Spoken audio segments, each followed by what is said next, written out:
We've all heard the old story of Saul on the road to Damascus.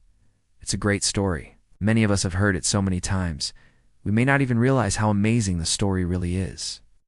Acts chapter 9, beginning at verse 1, tells us that Saul, who later became known as Paul, was still hunting Christians. He had just received permission from the Jewish leaders to go to Damascus to arrest any Christians he could find. As he stood there getting ready to leave, a bright light from heaven shone down and blinded him. Then he heard a voice from the light saying, "Saul, Saul, why are you persecuting me?" When he heard this, he fell to the ground and asked, "Who are you, Lord?" That one question, "Who are you, Lord?"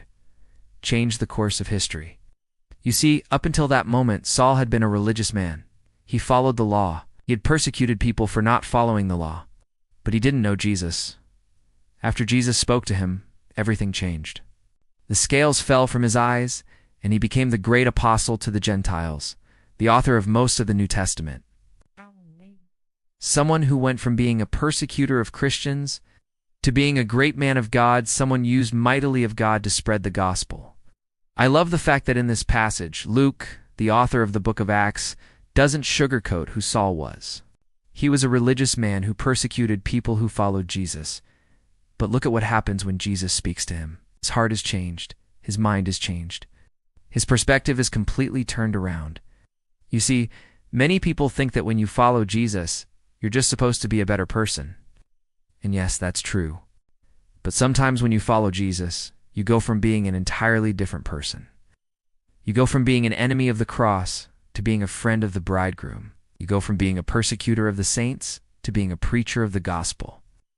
So if you haven't heard the gospel in a long time, or you've never heard it at all, but you feel like you're far from God, just remember this: Jesus came to save sinners. And when he saves you, he doesn't just save you, he changes you. So I want to ask you today, have you heard the gospel? Have you believed the gospel? And are you living for the gospel? If you've never done any of those things, I would encourage you to pray, "Jesus, come into my heart.